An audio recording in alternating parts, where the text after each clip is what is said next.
لیکن آپ ایک بات نوٹ کریں گے کہ مسدس پر بحیثیت مجموعی ایک مایوسی کا رنگ غالب ہے۔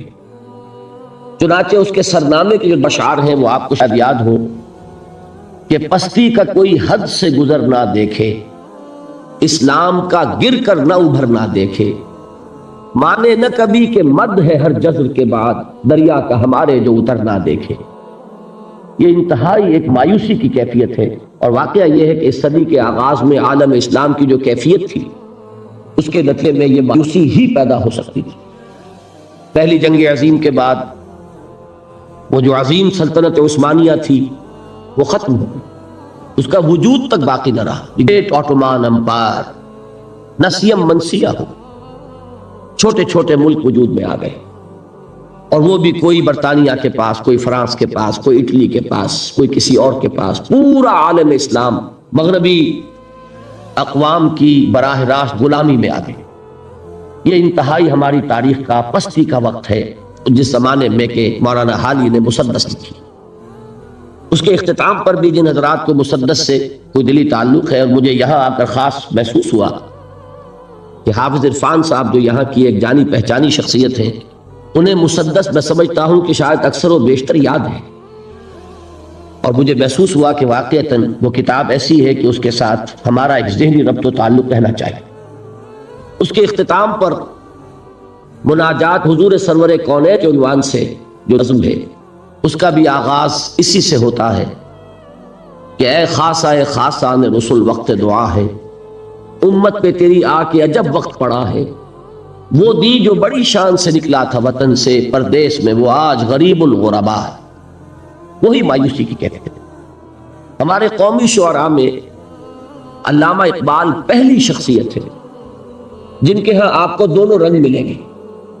برسیہ بھی کہا ہے انہوں نے، مسلمانوں کی جو اس وقت کی زبوں حالی تھی اس پر بھی تبصرہ کیا ہے، خون کے آنسو بھی روئے ہیں، لیکن ساتھ ہی ایک پیغام دیا کہ اب دوبارہ دیکھیے ان کے اشعار، نکل کے صحرا سے جس نے روما کی سلطنت کو الٹ دیا تھا، سنا ہے یہ قدسیوں سے میں نے، وہ شیر پھر ہوشیار ہوگا۔ اب یہ جو انداز تھا، ایک خوشخبری، ایک امید افزا پیغام کہ اب پھر وہ وقت آئے گا کہ خلیل اللہ کے دریا میں ہوں گے پھر گوہر پیدا۔ اب پھر وہ دریا جو ہے توحید کا دریا، اللہ کے رسولوں کا وہ دریا، اب اس میں نئے موتی جو ہیں وہ پھر پیدا ہو۔ یہ ایک امید افزا پیغام تھا میرے ذہن پر، میرے احساسات پر۔ ابھی یہ لفظ حافظ صاحب نے استعمال کیا، میرے احساسات پر جو سب سے گہرا اثر ہے وہ علامہ اقبال کے اشعار کا۔ کل بھی آپ نے نوٹ کیا ہوگا جواب شکوہ کا وہ شعر کہ وہ زمانے میں معزز تھے مسلمان ہو کر، اور تم خار ہوئے تاریک قرآن ہو کر، اور وقت فرصت ہے کہاں کام ابھی باقی ہے، نور توحید کا اتمام ابھی باقی۔ بہرحال اس کے بعد، اور بلکہ اس کے ساتھ یہ نوٹ کر لیجئے کہ تحریک پاکستان اس وقت چل رہی تھی، میرا وہ ہائی اسکول کا دور ہے، تو علامہ اقبال کی ملی شاعری سے متاثر ہو کر میں نے بھی ایک طالب علم کی حیثیت سے تحریک پاکستان میں حصہ لیا، اور ہسار ڈسٹرکٹ مسلم اسٹوڈنٹ فیڈریشن کا میں جنرل سیکریٹری تھا۔ لیکن اسی زمانے میں مجھے مولانا ابوالکلام آزاد کی تحریروں سے بھی تعارف حاصل ہوا، اور خاص طور پر مولانا سید ابو العلا مودودی کی تحریروں سے۔ میں نے پڑھا ان دونوں حضرات کو، ظاہر بات ہے کہ مولانا ابوالکلام آزاد تو اس وقت کانگریس میں تھے، مولانا مودودی نے ایک علیحدہ جماعت اسلامی کے نام سے بنائی ہوئی تھی، تو مجھے ان سے علمی دلچسپی تو اس وقت ہوئی، لیکن عملی طور پر تحریک پاکستان ہی کا ایک ادنا اور ننھا سا کارکن نہ رہا۔ البتہ پاکستان بننے کے بعد پھر اب چونکہ وہ ملک جو اللہ نے ہمیں عطا فرمایا، در حقیقت اس ملک کا قیام تو پہلی منزل تھی ہماری، اصل سفر تو ابھی باقی تھا۔ اس ملک میں اسلام کا نفاذ، اسلام کا قیام، وہ جو قائد اعظم نے کہا تھا کہ ہم ایک ایسا خطہ زمین چاہتے ہیں کہ جس میں ہم اس جدید دور میں اسلام کے اصول اخوت و مساوات و حریت کا ایک نمونہ پیش کر سکیں، پوری دنیا کو دکھا سکیں کہ اسلام کیا ہے، اسلامی تہذیب کیا ہے، اسلامی تمدن کیا ہے، اسلامی قانون کیا ہے، اسلامی سیاست کیا ہے، اسلامی معیشت کیا ہے، اسلامی معاشرہ کسے کہتے ہیں۔ یہ اصل میں غرض تھی ہماری، یہ مقصد تھا جس کے لیے پاکستان حاصل کیا گیا۔ حصول پاکستان تو در حقیقت اس سفر کی پہلی منزل تھی، لیکن یہ کہ محسوس ایسا ہوا کہ شاید ہم نے اس پہلی منزل ہی کو آخری منزل سمجھ لیا، اور ہم نے آزادی کے جو مادی فوائد تھے ان کو سمیٹنے پر کمر کس لی۔ دولت، شہرت، عزت، اقتدار، یہی ہم میں سے اکثر کا مطمع نظر بن کر رہ گیا۔ اس صورت میں اب پاکستان میں اسلامی نظام کے قیام، بالفعل ایک اسلامی معاشرے کی تشکیل، ایک واقعتاً حقیقتاً اسلامی ریاست کا قیام، اس کے لیے پھر میں نے سن 47 سے سن 57 تک 10 سال جماعت اسلامی کی تحریک کے ساتھ بسر کیے۔ پہلے 7 سال اسلامی جمعیت طلبہ میں، اور جب میں 1954 میں MBBS سے فارغ ہو گیا تو جس دن میرا نتیجہ نکلا ہے اسی دن میں نے جمعیت طلبہ سے استعفیٰ لکھا اور جماعت اسلامی کی رکنیت کی درخواست کا جو فارم تھا پر کر دیا۔ 3 برس پھر لگ بھگ میں جماعت میں رہا ہوں۔ وہ سے جو علیحدگی ہوئی اس کا سبب کیا تھا، یہ بات ہے اصل میں جو میں چاہتا ہوں کہ آپ کے سامنے آ جائے تو معلوم ہوگا کہ جو کچھ میں اب کر رہا ہوں اس کا کیا پس منظر ہے، صغرا کبرا کیا ہے، اس کے لاجک کیا ہے۔ میں نے یہ محسوس کیا کہ ہم اس ایزمپشن پر اور اس مفروضے پر آگے چل رہے ہیں کہ جب ہم سب مسلمان ہیں تو اسلامی نظام قائم ہو جانا چاہیے، جبکہ واقعہ یہ ہے کہ 200 برس کی غلامی نے اور مغربی تہذیب کے غلبے نے ہماری ایمان کی جڑوں کو کھوکھلا کر دیا۔ ہم مسلمان صرف وراثتاً ہیں، صرف نسلاً ہیں۔ ہم مسلمان اس لیے ہیں کہ مسلمان والدین کے ہاں پیدا ہو گئے، لیکن یہ کہ ہم نے شعور کے ساتھ اپنے ایک کانشس اور شعوری فیصلے کے طور پر اسلام کو قبول نہیں کیا۔ اور ایمان اگر ہم اپنے دلوں میں جھانکیں تو محسوس ہوگا کہ وہ صرف ایک ڈوگما ہے، ایک عقیدہ ہے، موروثی عقیدہ۔ اس ایمان کی ریئلائزیشن، اس کا شعور، وہ در حقیقت ہمیں حاصل نہیں، جس کا نام یقین کہا جائے گا، جس کو علامہ اقبال نے کہا ہے کہ یقین پیدا کرے ناداں، یقین سے ہاتھ آتی ہے وہ درویشی کے جس کے سامنے جھکتی ہے فخوری۔ وہ یقین جب تک نہ ہو اس وقت تک اسلام پر عمل نہیں ہو سکتا۔ تو میں اس نتیجے پر پہنچا کہ محض اس نعرے کی بنیاد پر کہ ہم مسلمان ہیں، پاکستان میں اگر 95%، 96% لوگ مسلمان ہیں تو یہاں اسلام آنا چاہیے۔ یہ دلیل تو صحیح ہے، لیکن اس دلیل سے اسلام آئے گا کبھی نہیں۔ اس کے لیے 2 چیزوں کی ضرورت ہے۔ پہلی چیز یہ کہ خاص طور پر جو پڑھا لکھا طبقہ، اور پڑھے لکھے سے میری مراد ہے جدید تعلیم یافتہ، اس لیے کہ ہمارے ہاں تعلیم کے 2 نظام چل رہے ہیں۔ ایک قدیم ہمارا دینی نظام تعلیم ہے، ایک تو اس سے لوگ فارغ التحصیل ہوتے ہیں، وہ بھی پڑھے لکھے ہیں یقیناً، اور دوسرے نظام کے مقابلے میں زیادہ پڑھے لکھے ہیں۔ لیکن میں جس طبقے کا ذکر کر رہا ہوں کہ معاشرے میں جس کو کہ اصل فیصلہ کن حیثیت حاصل ہو چکی ہے، وہ تو جدید تعلیم یافتہ طبقہ، اس لیے کہ پورے ملک کی باغ ڈور اس کے ہاتھ میں ہے۔ اس جدید تعلیم یافتہ طبقے کے اندر تجدید ایمان، ایمان کو اثر نو مستحکم کرنے کی ایک تحریک برپاتی ہے۔ پہلے تو یہ چیز جو ہے وہ ضروری ہے، اس لیے کہ بہت صحیح کہا جس نے کہا کہ گلا تو گھونٹ دیا اہل مدرسہ نے تیرا، کہاں سے آئے صدا لا الہ الا اللہ۔ ہم نے برٹرینڈ رسل کو پڑھا ہے، ہم نے ڈاروین کو پڑھا ہے، ہم نے فرائڈ کو پڑھا ہے، ہم نے مارکس کو پڑھا ہے، تو ایمان کہاں سے آ جائے گا؟ ان نظریات نے ہمارے ذہنوں میں تصادم پیدا کیا ہوا، کانفلکٹ ہے، تضادات ہے، ہم کچھ مانتے کچھ اور ہیں، کرتے کچھ اور ہیں۔ اس کی وجہ یہی ہے کہ وہ ایمان کی حقیقت ہمیں حاصل نہیں۔ اس کے لیے خصوصاً جدید تعلیم یافتہ طبقے میں تجدید ایمان کی ایک تحریک۔ اب ظاہر بات ہے کہ تجدید ایمان کے لیے ہمارے پاس سورس کیا ہے، ایمان کہاں سے ملے گا؟ میں تفصیل کے ساتھ بھی انشاءاللہ ان ایام میں کسی موقع پر عرض کروں گا، اس وقت اجمالاً صرف کیونکہ عرض کر رہا ہوں۔ تو میں جس نتیجے پر پہنچا وہ یہ کہ منبع ایمان اور سرچشمہ یقین قرآن حکیم ہے۔ مولانا ظفر علی خان کا بڑا پیارا شعر ہے، سادہ سا شعر ہے لیکن بڑی عظیم حقیقت کو لیے ہوئے، کہ وہ جنس نے ایمان جسے لے آئے دکان فلسفہ سے، ڈھونڈے سے ملے گی عاقل کو قرآن کے سیپار۔ قرآن وہ نور ہے کہ جو اندھیروں سے نکال کر روشنی میں لاتا ہے۔ اندھیرے کون سے ہیں؟ کفر کا اندھیرا، شرک کا اندھیرا، الحاد کا اندھیرا، مادہ پرستی کا اندھیرا، یہ تمام اندھیرے ہیں۔ سورہ حدید میں فرمایا گیا هو الذی ينزل على عبده آیات بینات لیخرجکم من الظلمات الی النور، وَإِنَّ اللَّهَ بِكُمْ لَرَؤُوفٌ الرَّحِيمٌ، وہی ہے اللہ جو اپنے بندے پر صلی اللہ علیہ وسلم یہ آیات بینات نازل فرما رہا ہے تاکہ وہ ان کے ذریعے سے تمہیں اندھیروں سے نکال کر روشنی میں لائے۔ تو یہ جو ظلمات ہیں، کفر اور شرک اور الحاد اور مادہ پرستی، ان کے اندھیروں سے نکالنے والی کوئی چیز ہے تو وہ قرآن مجید کا نور۔ تو پہلا فیصلہ میرا یہ ہوا کہ مجھے اپنی توانائیاں، اپنی قوتیں، اپنی صلاحیتیں جو بھی اللہ نے عطا فرمائی ہیں، ظاہر بات ہے لا یکلف اللہ نفسا الا وسعها، اللہ تعالیٰ نے ہر انسان کو جو بھی صلاحیتیں اسے عطا فرمائی ہیں اسی کے مطابق مکلف ٹھہرایا۔ جس میں جتنی استعداد ہے اتنا ہی وہ ذمہ دار ہے، اتنا ہی جواب دہ ہوگا۔ زیادہ استعداد ہے زیادہ جواب دہی ہوگی، کم استعداد ہے کم محاسبہ ہوگا۔ یہ اللہ تعالیٰ کا قانون ہے۔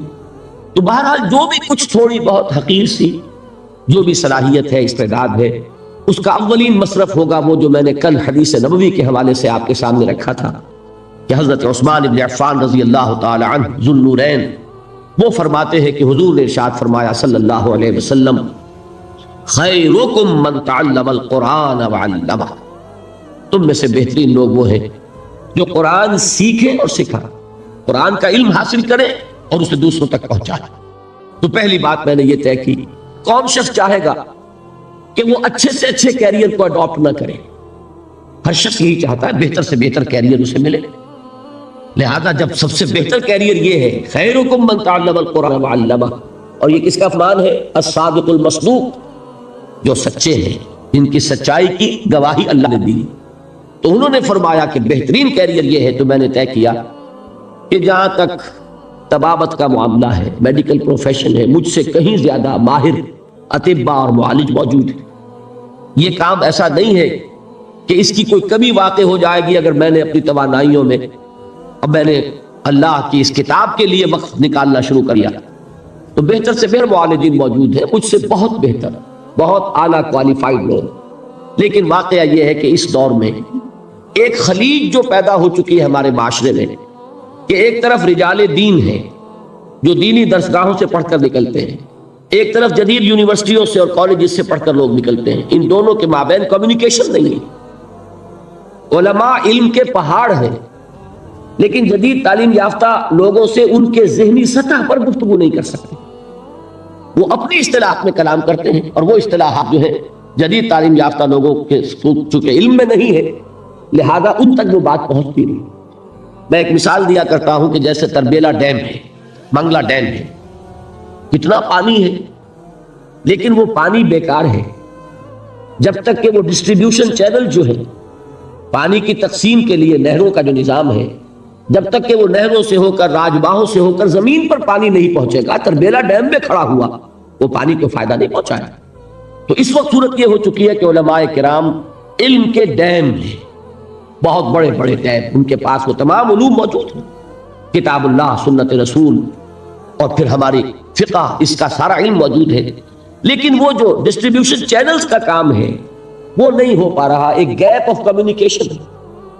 تو اگر اللہ تعالیٰ نے مجھے کوئی صلاحیت ایسی عطا فرمائی ہے، چونکہ میں ان میں سے ہوں، جدید تعلیم یافتہ ماحول سے نکلا ہوں، میں ان کی اصطلاحات سے واقف ہوں، میں ان کے ذہنی اشکالات سے واقف ہوں، میں جانتا ہوں ان کا ذہن کہاں رکتا ہے، کس بات کا جواب چاہتا ہے، کس مسئلے کا حل چاہتا ہے۔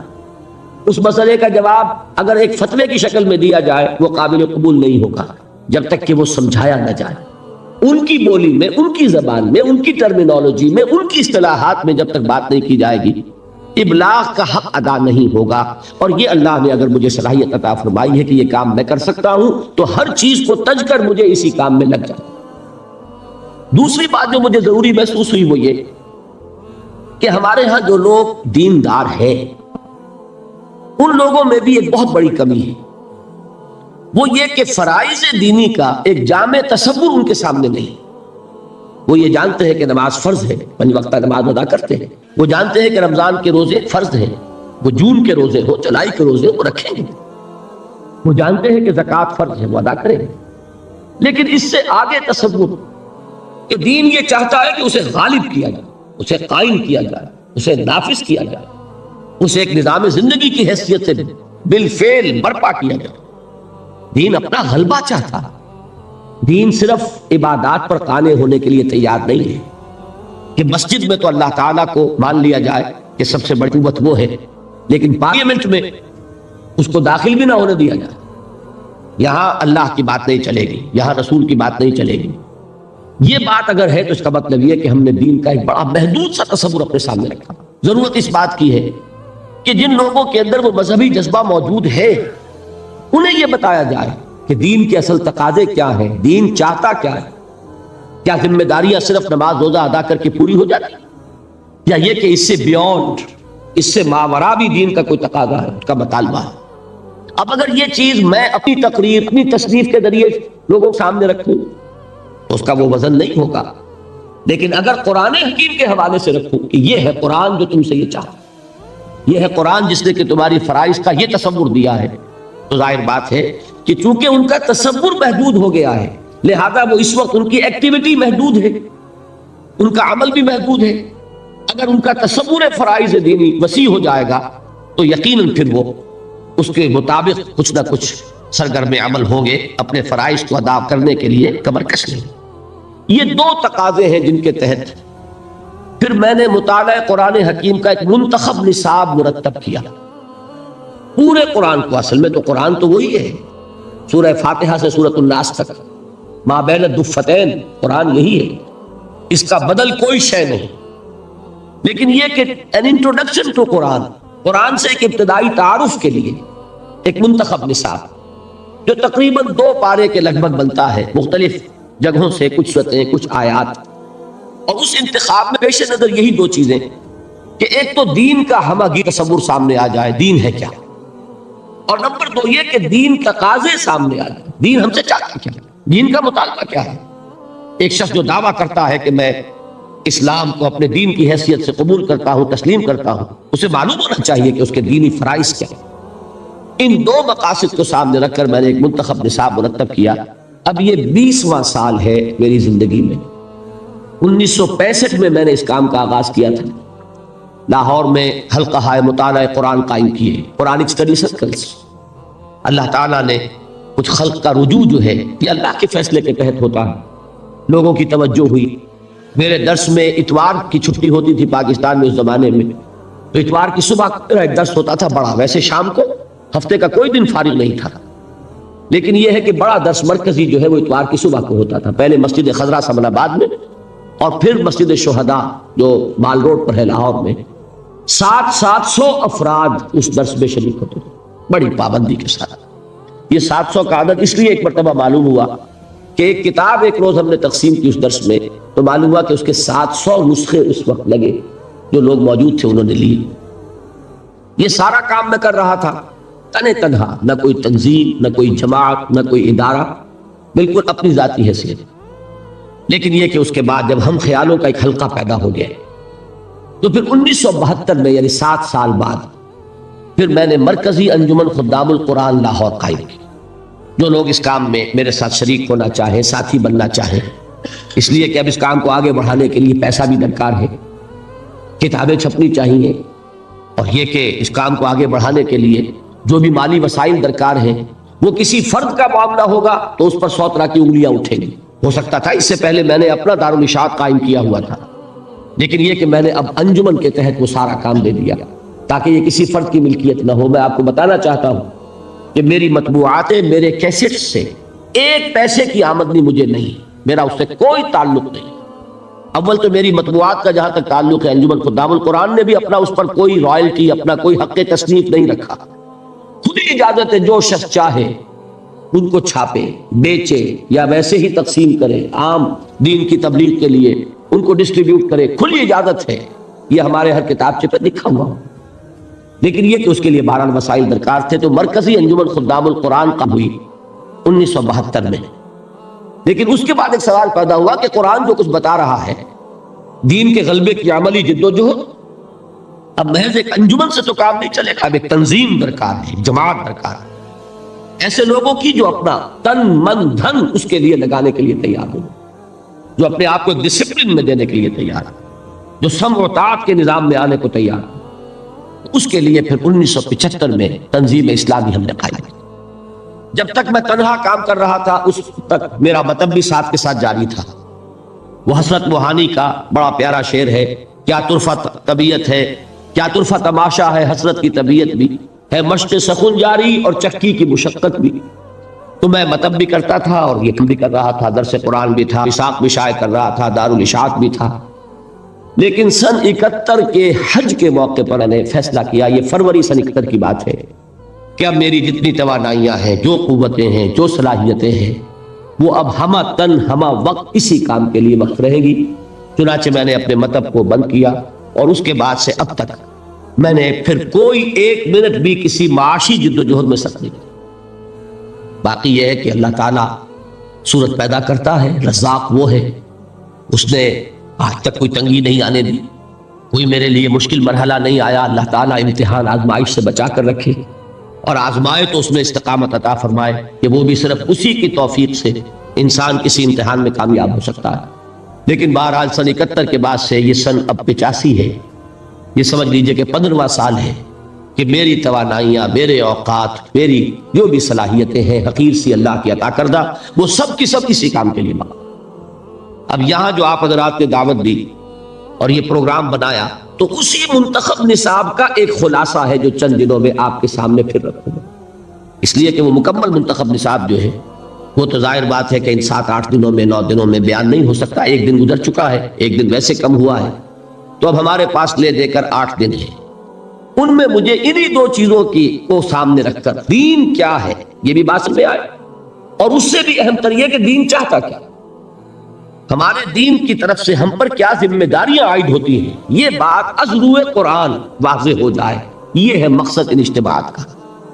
وہ جو منتخب نصاب میں نے مرتب کیا، جس کے لیے میں نے اتنا طویل پس منظر بیان کیا ہے، اس کا نقطہ آغاز ہے سورۃ العصر جو میں نے ابھی تلاوت کی تھی، اور آج میں اسی کے حوالے سے کچھ باتیں آپ حضرات کے گوش گزار کر رہا ہوں کہ راہ نجات کا کیا تصور ہے از روئے قرآن۔ یہ سورہ مبارکہ جس کے بارے میں کہ مجھے یہ توقع ہے، ہو سکتا ہے کہ یہ میری خوشگمانی ہو، لیکن بہرحال مجھے یہ حسن ظن ہے کہ ہر مسلمان کو یہ سورت یاد ہوگی۔ میں پھر اس کی تلاوت کیے دیتا ہوں، گنتی کے چند الفاظ ہیں۔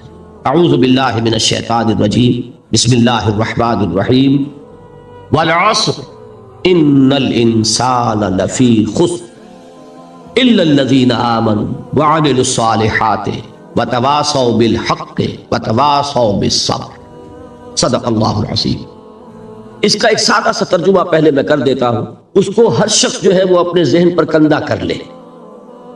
والعصر زمانے کی قسم ہے، ان الانسان لفی خسر، تمام انسان خسارے میں ہیں، ٹوٹے میں ہیں، گھاٹے میں ہیں، نقصان میں ہیں، تباہی اور بربادی کے کا نوالا بننے والے، الا الذین آمنوا، سوائے ان کے جو ایمان لائے، وعملوا الصالحات، اور انہوں نے نیک عمل کیے، وتواصوا بالحق، اور انہوں نے حق کی ایک دوسرے کو وصیت اور تاکید کی، وتواصوا بالصبر، اور انہوں نے صبر کی ایک دوسرے کو تلقین کی۔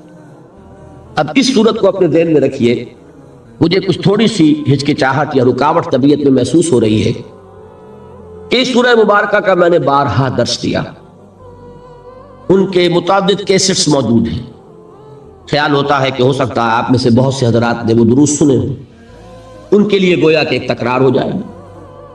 اس پر میری ایک تقریر بھی مطبوعہ ہے، ایک تحریر بھی چھپی ہوئی، تو بہت سے حضرات کے سامنے وہ چیزیں بھی شاید ہوں، لیکن میں یہ سمجھتا ہوں کہ قرآن مجید کا معاملہ چونکہ یہ ہے کہ اس کے لیے تکرار اور اعادہ، جیسا کہ میں نے کل حضور کے الفاظ میں آپ کو سنایا تھا کہ یہ وہ چیز نہیں ہے، لا یخلق عن کثرت الرد، یہ بار بار کے تکرار اور اعادے سے اس پر کوئی باسی پن طاری نہیں ہوتا۔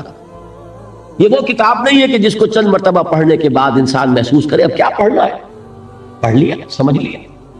یہ کتاب تو وہ ہے کہ ہر بار پڑھو گے اس میں ایک نئی ایک ندرت کا احساس ہوگا، اس کی رعنائی، اس کا حسن جو ہے ہر بار ایک نئی شان کے ساتھ تمہارے سامنے آئے۔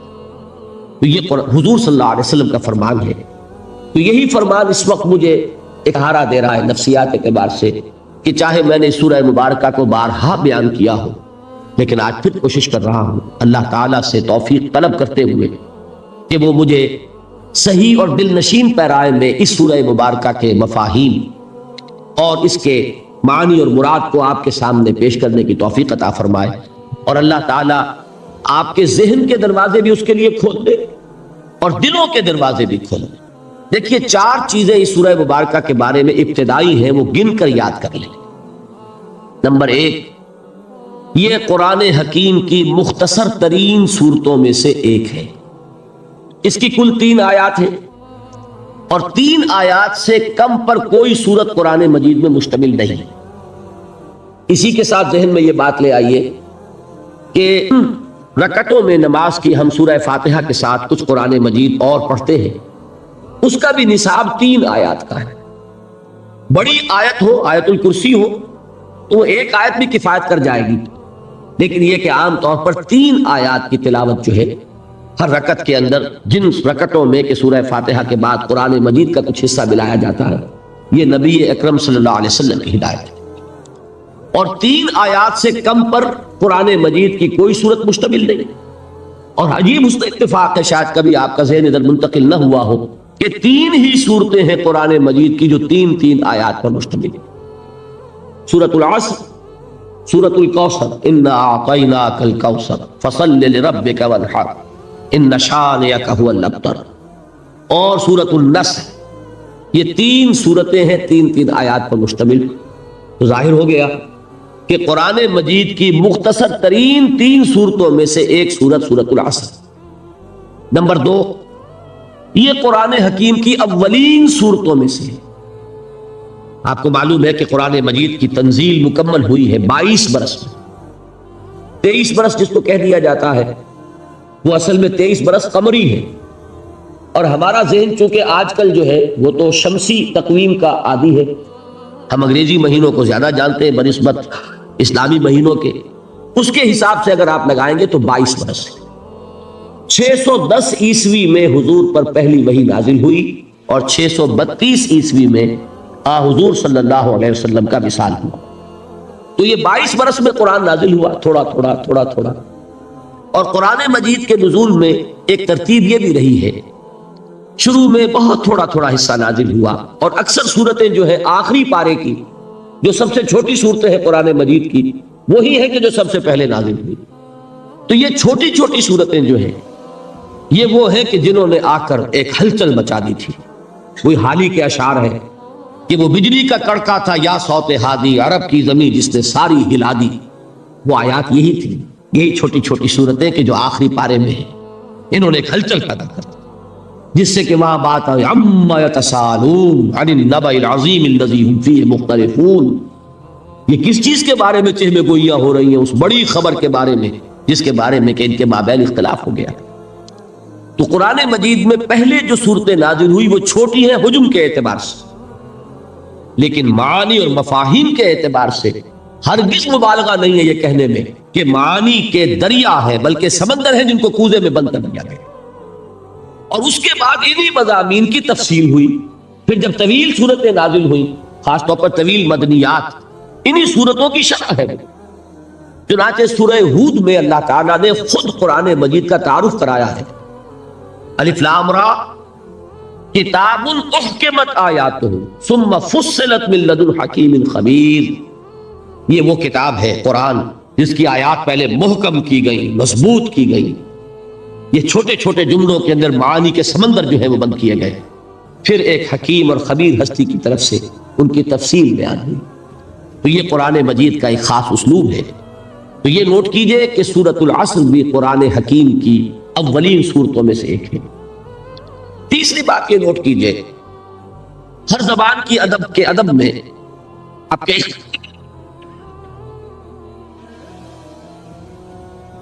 کے علم میں یہ بات ہوگی یقیناً کہ ایک اصطلاح ہے سہل ممتنع، نہایت آسان زبان لیکن مضامین بہت بلند۔ بھاری بھرکم اصطلاحات میں اونچی باتیں بیان کرنا آسان ہے، مضامین بلند ہو لیکن زبان سادہ ہو یہ مشکل ہے۔ اس کو کہتے سہل ممتنع۔ بظاہر تو بہت سہل نظر آئے لیکن آپ ویسا کلام خود کہنا چاہیں تو دانتوں پسینہ آ جائے۔ آپ کو معلوم ہے کہ غالب کے اشعار میں ابن مریم ہوا کرے کوئی، میرے دکھ کی دوا کرے کوئی، اب کوئی لفظ مشکل نہیں، لیکن ذرا کوئی کہہ کے تو دکھائے یہ اشعار، سادہ بالکل سلیس زبان، لیکن یہ ہے کہ وہ اپنے ادبیت کے اعتبار سے ایک معراج۔ تو قرآن حکیم ویسے تو پورا کا پورا ابتدا سے انتہا تک عربی زبان کی ادبیت کی معراج۔ کل میں بیان کر چکا ہوں کہ اس کے اعجاز کا سب سے نمایاں پہلو اور سب سے اولین پہلو یہی تھا جس پر کہ اس نے چیلنج کیا تحدی کے ساتھ کہ اگر تم مقابلہ کر سکتے ہو تو کرو، فاتو بسورۃ من مثلہ، لے آؤ ایک ہی صورت اس جیسے جس کا مقابلہ کوئی نہیں کر سکا۔ کوئی جھوٹ موٹ کو بھی میدان میں کھڑا نہیں ہو سکا کہ میں اس چیلنج کو قبول کرتا ہوں۔ تو قرآن مجید از ابتدا تا انتہا عربی ادب اس کا کلاسک ہے، اس کا چوٹی کا، اس کی ایک معراج کا مقام رکھنے والا۔ لیکن اس میں بعض مواقع ایسے ہوتے ہیں، جیسے میں نے سورۃ الرحمن کے بارے میں حضور کی حدیث کل سنائی، سورۃ الرحمن عروس القرآن، یہ قرآن کے دلہن ہے، اس میں صوتی آہنگ ہے، اس کا اپنا ایک میوزک ہے، اس کے اپنے اندر ایک غنا ہے، اس کے الفاظ کا ظاہری حسن ہے۔ اب یہ خصوصیت ہے سورہ رحمان۔ اسی طرح سہل ممنع کے اعتبار سے قرآن مجید کی اہم ترین سورت سورۃ العصر، اس میں کوئی لفظ مشکل نہیں، والعصر۔ دیکھیے عام اردو دان جو لوگ ہیں وہ بھی یہ الفاظ استعمال کرتے ہیں، ہم عصر الفاظ، ہم عصر اشخاص، کنٹمپریریز جو ایک زمانے میں رہتے ہو، ہم عصر، عصر حاضر، عصر رواں، سب بولتے ہیں یہ الفاظ۔ عصر جدید، ان الانسان لفی خسر، انسان کا لفظ کون نہیں جانتا، خسر خسارہ یہ اردو کے اندر مستعمل ہے۔ الا الذین آمنوا، ایمان، عمل صالح، تواسی ذرا ایک تھوڑی سی بدلی ہوئی شکل ہے، لیکن اردو میں وہ لفظ بھی مستعمل ہے، وصیت، وصیت سے تواسی بد باب تفاعل ہے، بالحق وتواصوا بالصبر، کوئی لفظ بھی ثقیل نہیں، کوئی بھاری بھرکم اصطلاح نہیں۔ لیکن جیسا کہ میں آپ حضرات کے سامنے کوشش کروں گا کہ اس کے مفاہیم کو کسی درجے میں بیان کروں، اندازہ ہوگا کہ یہ جہاں تک علم اور حکمت کی معراج کا تعلق، فلسفہ اور فلسفے کے چوٹی کے مسائل وہ اس صورت میں موجود ہیں، لیکن یہ کہ کوئی لفظ بھاری نہیں، کوئی ثقیل نہیں۔ چوتھی چیز جو اہم ترین ہے اس سورہ مبارکہ کے بارے میں، وہ یہ ہے کہ میرے نزدیک، یہ میں ایک بڑی بات کہہ رہا ہوں، کہنے کی جرات کر رہا ہوں، میرے نزدیک یہ قرآن مجید کی جامع ترین صورت ہے۔ میں نے اپنا ایکسپریشن بدل دیا، پہلے میں نے کہا تھا کہ یہ اولین صورتوں میں سے ایک ہے، مختصر ترین صورتوں میں سے ایک ہے۔ اب جو بات میں کہہ رہا ہوں یہ کہ جامع ترین صورت ہے قرآن حکیم۔ اس کی وجہ یہ ہے، قرآن ہے ہدی للناس، رہنمائی بن کر آیا ہے، ہدایت ہے۔ اس ہدایت کے راستے کو، صراط مستقیم کو جس قدر جامعیت کے ساتھ اس صورت نے بیان کیا ہے، قرآن مجید میں آپ دیکھیں گے ایمان کے بحث ہے، مکی صورتوں میں طویل مباحث ایمان کے، پھر اعمال صالحہ کی بحث، عبادات کی بحث، اخلاقیات کی بحث، معاملات کی بحث، یہ سب کیا ہے؟ عمل صالح کی تشریح۔ پھر تواصی بالحق، جہاد، امر بالمعروف نہی عن المنکر، یہ سب کیا ہے؟ یہ تواصی بالحق کی شرح۔ قرآن مجید کے تمام مضامین کو جامع ترین صورت میں پیش کرنے والی صورت وہ سورۃ العصر۔ اس کا احساس صحابہ کرام کو تھا، چنانچہ ہمیں ایک روایت ملتی ہے، کان الرجلان من اصحاب النبی صلی اللہ علیہ وسلم اذا التقیا لم يتفرقا حتى يقرأ احدهما على الاخر سورۃ العصر ثم يسلم احدهما على الاخر۔ حضور صلی اللہ علیہ وسلم کے صحابہ میں سے جب دو حضرات کی آپس میں ملاقات ہوتی تھی تو وہ اس وقت تک ایک دوسرے سے جدا نہیں ہوتے تھے جب تک کہ ایک دوسرے کو سورۃ العصر سنا نہیں لیتے تھے، پھر وہ ایک دوسرے کو سلام کرتے چلا جاتا ہوتے تھے۔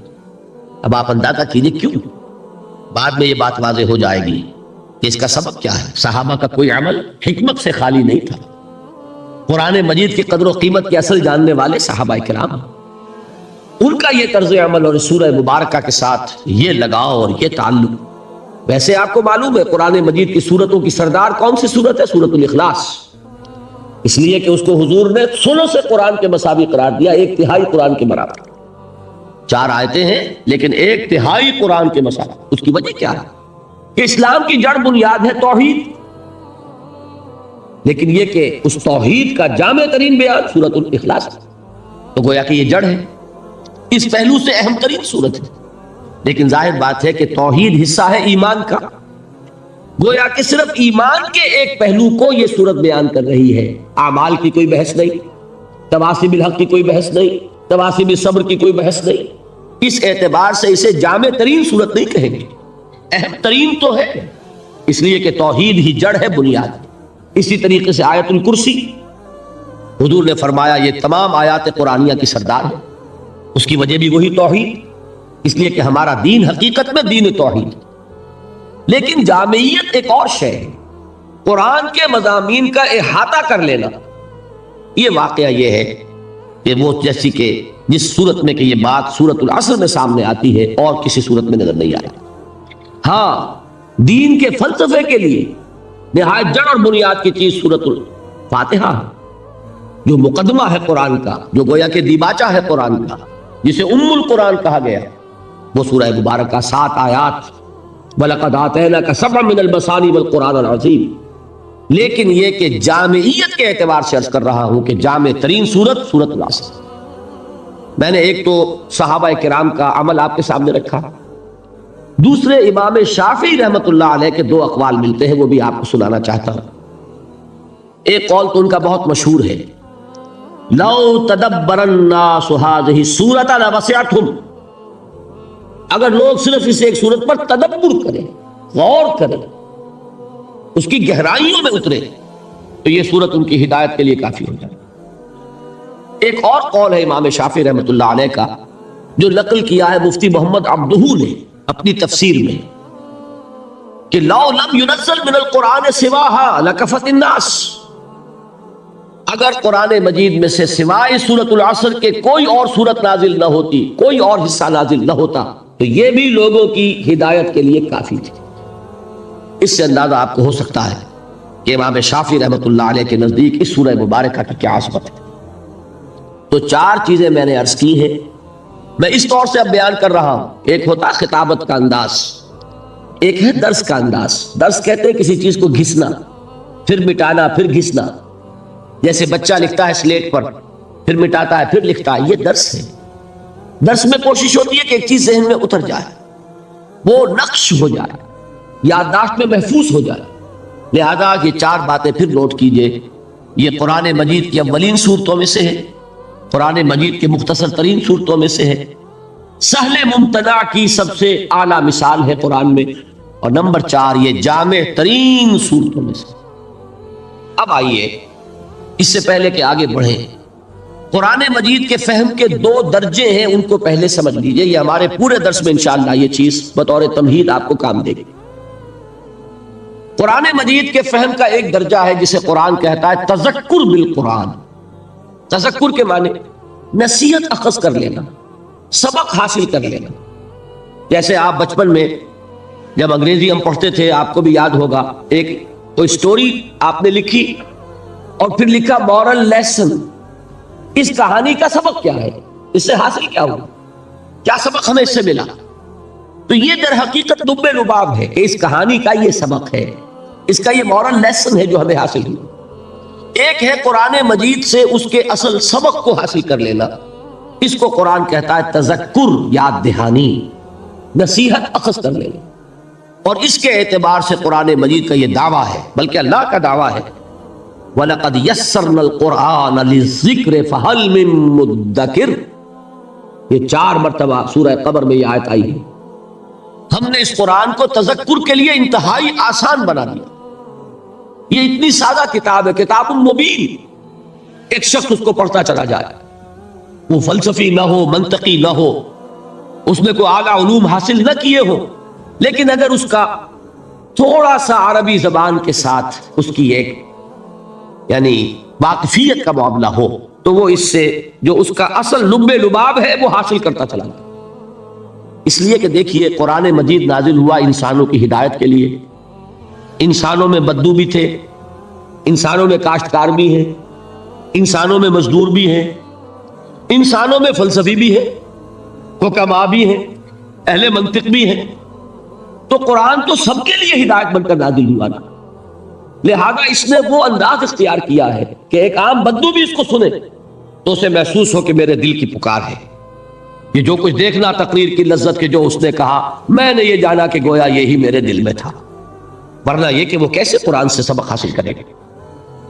قرآن مجید کو آسان بنایا گیا تذکر کے لیے، لیکن ایک دوسرا درجہ ہے قرآن کا جس کا نام ہے تدبر. افلا یتدبرون القرآن ام علی قلوب اقفالها، کیا یہ قرآن پر تدبر نہیں کرتے؟ تدبر کسے کہتے ہیں؟ یہ دبر سے بنا ہے، کسی چیز کا پیچھا پکڑ لینا. انسان جو ہے اس میں غواصی کر رہا ہے، غوطے لگا رہا ہے، غور کر رہا ہے، جس کے لیے میں نے کل علامہ اقبال کا مصرع آپ کو سنایا تھا کہ قرآن میں ہو غوطہ اے مرد مسلمان، جس کے لیے حضور نے فرمایا کہ لا تنقضی عجائبہ، یہ وہ کتاب ہے جس کے عجائبات کبھی ختم ہی نہیں ہوں گے. 20ویں صدی کا ایک فلسفی علامہ اقبال، وہ مشرق و مغرب کے اور قدیم اور جدید فلسفے کھنگالنے کے بعد پھر اسے تسکین حاصل ہوئی تو قرآن مجید کے دامن میں. تو گویا کہ قرآن مجید کا ایک ہے انداز تدبر کا، ایک ہے تذکر کا. تذکر کے لیے نہایت آسان اور تدبر کے اعتبار سے انتہائی مشکل کتاب. اس کی تہ تک پہنچنا انسان کے لیے ممکن نہیں. اللہ کا کلام ہے، اللہ کے کلام کی تہ تک کوئی پہنچ پائے گا؟ ناممکن. یہ ایک باؤنڈ لیس ہے، اس کی کوئی حدود نہیں ہے. یہ کلام مطلق ہے. کلام متکلم کی صفت ہوتا ہے. یہ کلام ہے اللہ کا، یہ اللہ کی صفت ہے. تو اللہ کی صفت جیسے اللہ کی ذات جو ہے وہ باؤنڈ لیس ہے، مطلق ہے، لا محدود، لا متناہی، اسی طرح یہ قرآن لا محدود، لا متناہی. اس کی تہ تک پہنچنا کسی کے لیے ممکن نہیں. اسی لیے حضور نے فرمایا لا تنقضی عجائبہ، اس عجائب کبھی ختم نہیں. اس پر غور کرنے والے غور کرتے رہیں گے، علم اور حکمت کے موتی نکالتے چلے جائیں گے. لیکن یہ کہ اس کی یہ کان ختم ہونے والی نہیں ہے. ہر دور میں نئے موتی، نئے علم حکمت کی جواہرات میں وہ اس سے نکالے جاتے ہیں. تو تدبر کے اعتبار سے میں آپ کو ایک روایت سناتا ہوں.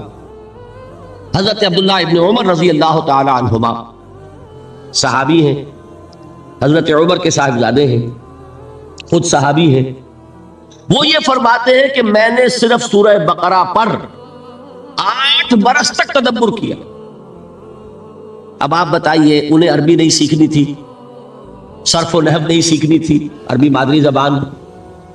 انہیں جسے ہم کہتے ہیں شان نزول، اس کے لیے کوئی کھود کرید کرنے کی ضرورت نہیں تھی. وہ تو خود اس ماحول میں تھے جس میں قرآن نازل ہو رہا ہے. وہ سارا پس منظر ان کی نگاہوں کے سامنے ہے.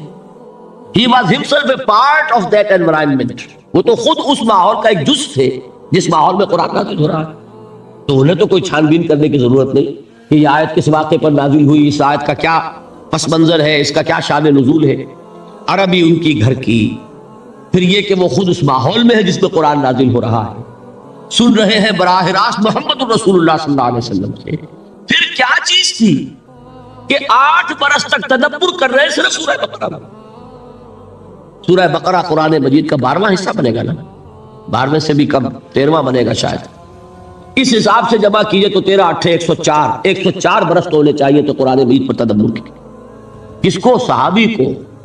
تو تاب دیگراں چہ رسد، ہم تک وہ معاملہ پہنچے گا تو ہمیں تو 1000 برس کی عمر چاہیے. تب بھی میں آپ سے عرض کرتا ہوں کہ قرآن پر تدبر کا حق ادا نہیں کیا جا سکتا. یہ تو جنریشن آفٹر جنریشن، نسل بعد نسل لوگ اپنی زندگیاں لگائیں گے. امام راضی یہ نہیں کہہ سکے کہ میں نے پورا قرآن سمجھ لیا. 30 جلدوں میں تفسیر لکھنے والا شخص جو اپنے وقت کے فلسفہ اور علم کلام کے معراج پر پہنچا ہوا، منطق جس کی گھر کی لونڈی ہے، جس کے لیے کہ صرف اور نحو جو ہے وہ ایسے ہے کہ جیسے جن سے کہ انسان کھیلتا ہو، کھلو نہ.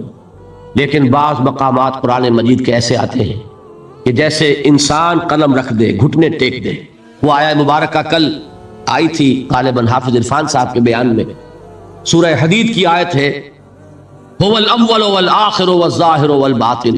جب اس مقام پر آتے ہیں امام راضی تو کہتے ہیں علم ان ھذا المقام مقام غامض مہیب عمیق، ہوشدار کے رہبر دم تیغ قدم را، یہ مقام بہت عمیق ہے، بہت گہرا ہے، بہت مشکل ہے، بہت مہیب ہے، پرہیبت ہے، اس کی ترجمانی الفاظ میں کرنا ممکن نہیں۔ امام رازی کا حال یہ ہو، کشاف دعویٰ نہ کر سکے کہ اس نے قرآن مجید کے ہر لفظ کو بیان کر دیا ہے، تو میرے اور آپ کے یا اس 20ویں صدی کا کوئی بھی شخص، بڑے سے بڑا پڑھا لکھا شخص، وہ کیا دعویٰ کرے گا؟ تو جان لیجئے کہ قرآن مجید کے فہم کے یہ دو درجے ہیں۔ ایک درجہ تذکر، جس کے اعتبار سے یہ بہت آسان ہے۔ میں اس کی مثال دیا کرتا ہوں، آپ تو چونکہ سمندر سے بہت قریب رہتے ہیں اور یہ گزرگاہ ہے، تیل کے ٹینکرز یہاں سے گزرتے رہتے ہیں، کبھی کوئی ٹینکر جو ہے اگر لیک کر جائے تو تیل جو ہے وہ پانی کی سطح پر رہتا ہے۔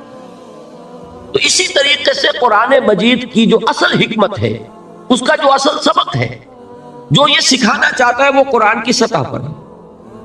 البتہ یہ کہ سمندر کی گہرائی کون ناپے گا، اسی طریقے سے قرآن مجید کی گہرائی کو ناپنا یہ ممکن ہے۔ وہ ہے تذکر بالقرآن، یہ ہے تدبر قرآن۔ اب ذرا غور کیجئے، تذکر کے اعتبار سے سورہ مبارکہ کو سامنے رکھیے، والعصر ان الانسان لفی خسر الا الذین آمنوا وعملوا الصالحات وتواصوا بالحق وتواصوا بالصبر۔ یہ دیکھیے ایک جملہ بنا ہے، اتنی سی صرف و نحو تو میں سمجھتا ہوں کہ آپ میں سے اکثر حضرات کو آتی ہوگی، عربی بول چال تو آپ کو سب کو ہی آ گئی ہے، یہاں پہ جو رہتے ہیں تھوڑی سی صرف و نحو۔ والعصر، زمانے کی قسم ہے، جملہ پورا نہیں ہوا، آیت پوری ہو گئی، جملہ تو پورا نہیں جب تک کہ یہ نہ بتایا جائے کہ قسم کس چیز پر کھائی گئی۔ ان الانسان لفی خسر، یہ مکمل جملہ ہے۔ الا الذین آمنوا وعملوا الصالحات، یہ مستثنا ہے۔ مستثنا منہ کیا ہے، کس چیز سے مستثنا کیا گیا ہے، جب تک اس کے ساتھ جوڑیں گے نہیں مطلب سمجھ میں نہیں آئے گا۔ تو اصل میں یہ تینوں آیتیں مل کر ایک مکمل جملہ بنتی ہے۔ زمانے کی قسم ہے، تمام انسان برباد ہونے والے ہیں سوائے ان کے جو ایمان لائے، اور جنہوں نے نیک عمل کیے، اور جنہوں نے ایک دوسرے کو حق کی تاکید کی، اور جنہوں نے ایک دوسرے کو صبر کی نصیحت۔ اب اس جملے کو اپنے سامنے رکھیے، پہلا سبق کیا حاصل ہوا؟ پہلا تذکر کیا ہے؟ انسان کی کامیابی اور ناکامی کا ایک معیار ہے جو ہمارے سامنے آ رہا ہے، اور یہ ہر شخص جانتا ہے کہ ہم جو بھاگ دوڑ دنیا میں کر رہے ہیں، صبح سے شام تک کی مشقت، آپ لوگ اکثر اپنے گھر والوں کو چھوڑ کر آئے ہوئے ہیں یہاں، کتنی محنت ہے، کتنی مشقت ہے، کتنی مشکلات اٹھا رہے ہیں، لیکن یہ سب کچھ کیوں کر رہے ہیں؟ کامیابی کے حصول کے لیے۔ البتہ کامیابی کے معیارات ہیں، ہمارے ذہنوں میں جو معیارات بیٹھے ہوئے ہیں وہ کیا ہے؟ کامیابی پیسے سے ہے، کامیابی جائیداد سے ہے، کامیابی کاروبار سے ہے، کامیابی شہرت سے ہے، کامیابی اقتدار سے ہے۔ یہ معیارات ہیں۔ جو جتنا دولت مند اتنا کامیاب، جو جتنا مشہور اتنا کامیاب، جو جتنا پاپولر اتنا کامیاب۔